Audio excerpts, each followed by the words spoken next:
வணக்கம்.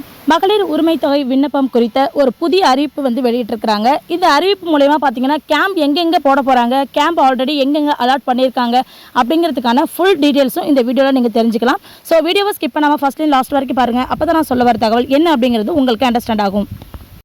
கலைஞர் மகளிர் உரிமை தொகை குறித்த ஒரு முக்கியமான அப்டேட் தான் இது. தமிழ்நாடு அரசுடைய முக்கிய மகளிர் நலத்திட்டமான கலைஞர் மகளிர் உரிமை தொகை திட்டம், அதாவது KMUT அப்படின்னு சொல்லி இதை சொல்லுவாங்க. இந்த குறைந்த வருமானம் உள்ள பெண்களுக்கு மட்டும் பார்த்தீங்கன்னா மாதம் ₹1000 அப்படிங்கிறத நிதி உதவியாக வழங்கிட்டு வந்துட்டு இருக்காங்க. ஸோ 2023 செப்டம்பரில் பார்த்தீங்கன்னா முதலமைச்சர் மு க ஸ்டாலின் அவர்களால் தொடங்கப்பட்ட இந்த திட்டம் இது வரைக்கும் பார்த்தீங்கன்னா 1,14,00,000 பெண்கள் இந்த திட்டத்தின் மூலமா பயனடைஞ்சிருக்கிறாங்க அப்படிங்கிறது மிகவும் குறிப்பிடத்தக்க ஒரு விஷயமாகவே பார்க்கப்படுது. இந்த திட்டத்தில் பார்த்தீங்கன்னா ஃபஸ்ட் டைம் கேம்ப் போட்டப்போ நிறைய பேருக்கு அப்ளிகேஷன் ரிஜெக்ட் ஆகிடுச்சு. அது மட்டும் இல்லாமல் ஒரு சில நபர்களுக்கு அப்போ இருந்த விதிமுறைகள் வேறவாகவும் இருந்தது. இப்போ நிறைய விதிமுறைகள் தளர்வு பண்ணியிருக்காங்க. தற்போது பார்த்தீங்கன்னா இந்த திட்டத்தில் இணையாத தகுதியுள்ள பெண்கள் இருக்காங்க இல்லையா, அந்த பெண்கள் விண்ணப்பிக்கிறதுக்காக பார்த்தீங்கன்னா புதிய வாய்ப்பை அறிவிச்சிருக்கிறாங்க நம்ம தமிழ்நாடு கவர்மெண்ட். இந்த அறிவிப்பு பார்த்தீங்கன்னா உங்களுடன் ஸ்டாலின் அப்படின்னு சொல்லிட்டு முகாம் மூலயமா நீங்கள் விண்ணப்பங்களை பெறலாம் அப்படிங்கிற மாதிரி சொல்லியிருக்காங்க. ஸோ அந்த உங்களுடன் ஸ்டாலின் அப்படிங்கிற முகாம் எங்கெங்கே போட போகிறாங்க அப்படிங்கிறத பற்றி தான் இப்போ நம்ம இங்கே பார்க்க போகிறோம். நெக்ஸ்ட் பார்த்தீங்கன்னா இந்த திட்டத்துடைய முக்கிய அம்சங்கள் அப்படின்னா என்னென்னா, கலைஞர் மகளிர் உரிமை தொகை திட்டம் பார்த்தீங்கன்னா பொருளாதாரத்தில் பின்தங்கிய பெண்களுக்கு நிதி சுதந்திரம் அளிக்கும் வகையில் இது வடிவமைக்கப்பட்டிருக்கு அப்படின்னு சொல்கிறாங்க. இந்த திட்டம் பார்த்தீங்கன்னா தகுதியுள்ள பெண்கள் மாதம் ₹1000 நேரடியாக அவங்களுடைய வங்கி கணக்கு மூலயமாவே வாங்கிக் கொள்ளலாம் அப்படிங்கிற மாதிரி சொல்லியிருக்காங்க. தமிழ்நாட்டில் உள்ள குறைந்த வருமானம் உள்ள குடும்பங்களை சேர்ந்த பெண்கள், அதுக்கு மட்டும் இல்லாமல் முதியோர்கள், மாற்றுத்திறனாளிகள் இப்படி உள்ளிட்டவர்கள் பார்த்தீங்கன்னா இதில் முன்னுரிமை வழங்கப்படுது அப்படின்னு சொல்லியிருக்காங்க. அண்மையில் பார்த்தீங்கன்னா நம்ம தமிழ்நாடு அரசு இந்த திட்டத்தின் மூலயமா தகுதி அளவுகோல்களின் படி பார்த்தீங்கன்னா ஒரு 3 முக்கிய மாற்றங்களை அறிவிச்சிருக்கிறாங்க.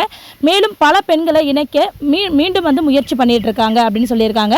ஸோ விண்ணப்பிக்கிறதுக்கான முறை அப்படின்னா என்னன்னு பார்த்தீங்கன்னா, நம்ம தமிழ்நாடு அரசு ஜூலை 15, 2025 முதல் பார்த்தீங்கன்னா உங்களுடன் ஸ்டாலின் முகாம் அப்படின்னு சொல்லிட்டு ஒரு முகாம் போடுறாங்க. அந்த முகாமில் உங்களுடைய விண்ணப்பங்களை பெறுவதாக அறிவிச்சிருக்கிறாங்க. இந்த முகாம் பார்த்தீங்கன்னா அரசு சேவைகளை மக்களுக்கு நேரடியாக வழங்குவதற்காக நடத்தப்படக்கூடிய ஒரு முகாமாகவே பார்க்கப்படுது. இது வரைக்கும் பார்த்தீங்கன்னா விண்ணப்பிக்காமல் இருக்கிறவங்களா இருக்கட்டும், அது மட்டும் இல்லாமல் மறுக்கப்பட்ட விண்ணப்பத்தார், அதாவது முன்னால் நீங்கள் விண்ணப்பம் போட்டிருப்பீங்க, அவங்க நிராகரிக்கப்பட்டிருக்கும் இல்லையா, அவங்களுடைய விண்ணப்பம் நிராகரிக்கப்பட்டிருக்கும். அப்படி இருக்கக்கூடிய பர்சனாக இருந்தாலும் சரி.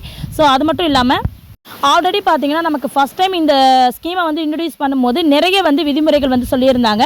ஸோ அவங்க சொன்ன விதிமுறைகள்லாம் இப்போ 1, 2, 3 என்ன பண்ணியிருக்காங்கன்னா நிறைய தளர்வு பண்ணியிருக்காங்க. அதாவது ஒரு குடும்பத்தில் OIP வாங்கக்கூடிய ஒரு மாமியார் இருக்காங்க அப்படின்னா அந்த மருமகள் எலிஜிபிள் இல்லை அப்படிங்கிறது முன்னால் உள்ள ஒரு ரீசன்ஸாக இருந்துச்சு. பட் இப்போ என்ன பண்ணியிருக்காங்க அப்படின்னா, ஒரு குடும்பத்தில் மாமியார் ஓய்வூதியம் வாங்குறாங்க அப்படின்னா மருமகள், அந்த குடும்பத்தில் இருக்க வேறொரு பெண், அந்த மருமகள் மறுபடியும் நீங்கள் அப்ளை பண்ணிக்கலாம் அப்படிங்கிற மாதிரி இப்போ தளர்வு பண்ணி கொடுத்துருக்குறாங்க. ஸோ அதனால் பார்த்தீங்கன்னா குடும்பத்தில் ஓய்வூதியம் பெறவங்க இருந்தாலும் தகுதியுள்ள மற்றொரு பெண்ணுக்கு கண்டிப்பாக இந்த முகாமில் நீங்கள் விண்ணப்பிக்கலாம் அப்படின்னு சொல்லியிருக்காங்க. கண்டிப்பாக உங்களுக்கு எலிஜிபிலிட்டி ஆகும் அப்படின்னும் அவங்க உறுதிபூர்வமாக சொல்லியிருக்காங்க. அதே போல் ஒரு குடும்பத்தில் பெண்கள் இல்லை, அதாவது தாய் இல்லை, மகள் திருமணமாகி வேறொரு குடும்பத்துக்கு போயிட்டாங்க அப்படிங்கிற பட்சத்தில் அந்த குடும்பத்தில் ஆண் உறுப்பினர்கள் மட்டுமே இருக்காங்க அப்படின்னா கண்டிப்பாக நீங்கள் விண்ணப்பிக்க முடியாது. ஸோ ஆண் உறுப்பினருக்கு இதில் எலிஜிபிலிட்டி கிடையாது. ஸோ அவங்களால கண்டிப்பாக விண்ணப்பிக்க முடியாது. ஒரு குடும்பத்தில் தாய் அல்லது மாமியார் அல்லது மகள்கள், அது மாதிரி இல்லைனா மருமகள்கள், இப்படி ஒரு பெண் கேட்டகரியில் இருக்கக்கூடிய பர்சன் அவங்க 21 வயது பூர்த்தி அடைஞ்சிருக்காங்க அப்படிங்கிற பட்சத்தில் கண்டிப்பாக அவங்க விண்ணப்பிச்சுக்கலாம். அதை தவிர்த்து மற்றவங்க விண்ணப்பிக்க முடியாதுன்னு சொல்லியிருக்காங்க. அப்படி விண்ணப்பிக்கக்கூடிய உங்களுடைய விண்ணப்பம் 45 நாளுக்குள்ளே கண்டிப்பாக பரிசீலனை முடிஞ்சு உங்களுக்கான டீட்டெயில்ஸ் கொடுக்கப்படும். அதாவது உங்களுக்கு எலிஜிபிலிட்டி கொடுத்து உங்களுக்கு ₹1000 அக்கௌண்ட்டில் ஏற்றப்படும் அப்படின்னு சொல்லியிருக்காங்க. நீங்கள் விண்ணப்பிக்கிறதுக்கு அருகில் இருக்கக்கூடிய தாலுகா மையங்களுக்கோ அது மாதிரி போகலாம். அப்படி இல்லைனா சேவை மையங்களில் இந்த 15ஆம் தேதிக்கு மேலே நீங்கள் போயிட்டு ஆவணங்களை சமர்ப்பிக்கலாம் அப்படின்னு சொல்லியிருக்காங்க. இதுக்கு தேவையான அப்படின்னு எடுத்துக்கிட்டோம்னா ஆவணங்கள்னா ஆதார் அட்டை, வருமான சான்றிதழ் மற்றும் வங்கி கணக்கு விவரங்கள், இது எல்லாமே ரொம்ப முக்கியம் சொல்லியிருக்காங்க. ஆன்லைன் விண்ணப்ப வசதி தற்போது முழுமையாக கிடைக்கப்பெறல. ஆனால் KMUT.dn.government.in அப்படிங்கிற இந்த வெப்சைட் மூலயமா பயனாளிகள் தங்களுடைய விண்ணப்பத்துடைய நிலையை சரிபார்த்து கொள்ளலாம் அப்படின்னு அவங்க தரப்பிலிருந்து சொல்லியிருக்காங்க. ஸோ கடைசி தேதி மற்றும் முக்கிய அறிவிப்பு ஒரு சில விஷயங்களை சொல்லியிருக்காங்க. இது எல்லாம் பார்த்தீங்கன்னா 15ஆம் தேதிக்கு அப்புறம் நீங்கள் இங்கேயும் அப்ளை பண்ணலாம். பட் ஆனால் நீங்கள் கேம்பில் போயிட்டு டேரெக்டாக நீங்கள் கொடுக்குறது தான் பெஸ்ட் அப்படின்ட்டு நான் சொல்லுவேன். ஸோ எந்தெந்த கேம்ப் எங்கெங்கே கேம்ப் போட்டிருக்காங்கன்னு இப்போ நான் உங்களுக்கு சொல்கிறேன். ஸோ அந்த இடத்துல போய்ட்டு நீங்கள் டேரெக்டாக போய்ட்டு நீங்கள் கொடுங்க. பண்ணுங்கள். அப்போ தான் உங்களுடைய விண்ணப்பம் கரெக்டாக போய் சேரும்.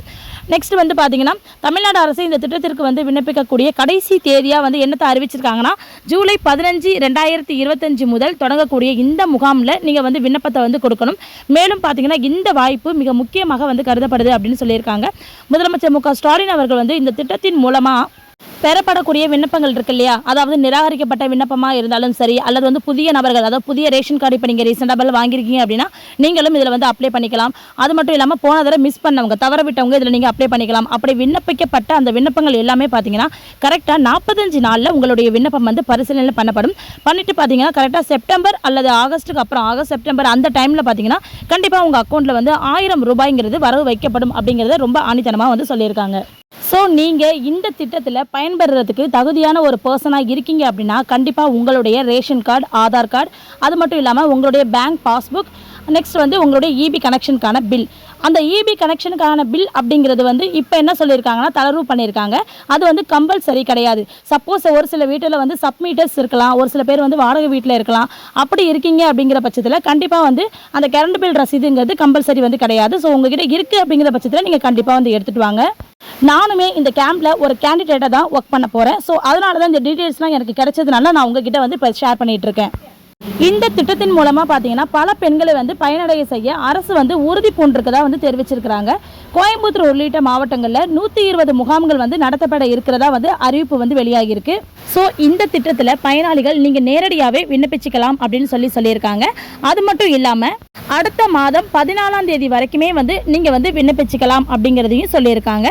ஸோ நமக்கு 1 மாத காலம் வந்து நமக்கு வந்து டைம் வந்து கொடுத்துருக்காங்க. அது மட்டும் இல்லாமல் பார்த்தீங்கன்னா நமக்கு வந்து இந்த கேம்ப் வந்து ஒரே நாளில் நடக்க போகிறதில்ல.